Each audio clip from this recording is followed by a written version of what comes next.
Praise the Lord. ఈరోజు Bible వాక్యంగా మత్తయి సువార్త 5వ అధ్యాయము 20వ వచనాన్ని చూసుకుందాం. శాస్త్రుల నీతి కంటెను పరిసయ్యుల నీతి కంటెను మీ నీతి అధికము కాని ఎడల మీరు పరలోక రాజ్యంలో ప్రవేశింపనేరని మీతో చెప్పుచున్నాను. దేవునికి స్తోత్రం, మహిమ కలుగును గాక. యేసుక్రీస్తు ప్రభువారు చాలా చక్కటి మాటలు చెప్తా ఉన్నారండి.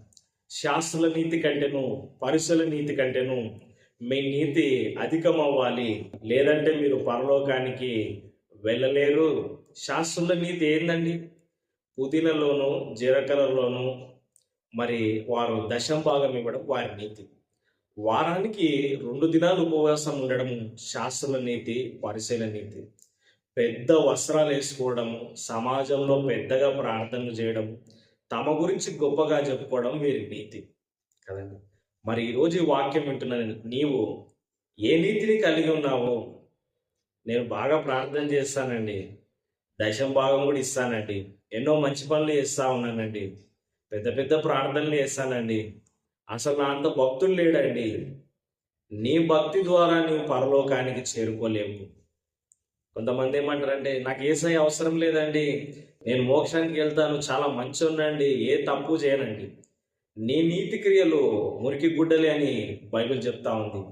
నీతిమంతుడు లేడు, ఒకడు కూడా లేడని రోమిలకు రాసిన పత్రిక 3వ అధ్యాయంలో ఉంది. నీ నీతి క్రియల ద్వారా, మంచి పనుల ద్వారా నీవు పరలోకానికి చేరుకోలేవు. శాస్త్రుల నీతి పరిసయ్యుల నీతి కంటే నీ నీతి అధికమవ్వాలి. ఆ నీతి ఏంటంటే క్రీస్తులో ఉన్న నీతి. ఇప్పుడు యేసుక్రీస్తునందున్న వారికి ఆ నీతి అనుగ్రహింపబడతా ఉంది. యేసుక్రీస్తు రక్తం వలన ఇప్పుడు మనం నీతిమంతులుగా తీర్చబడి ఉన్నాము.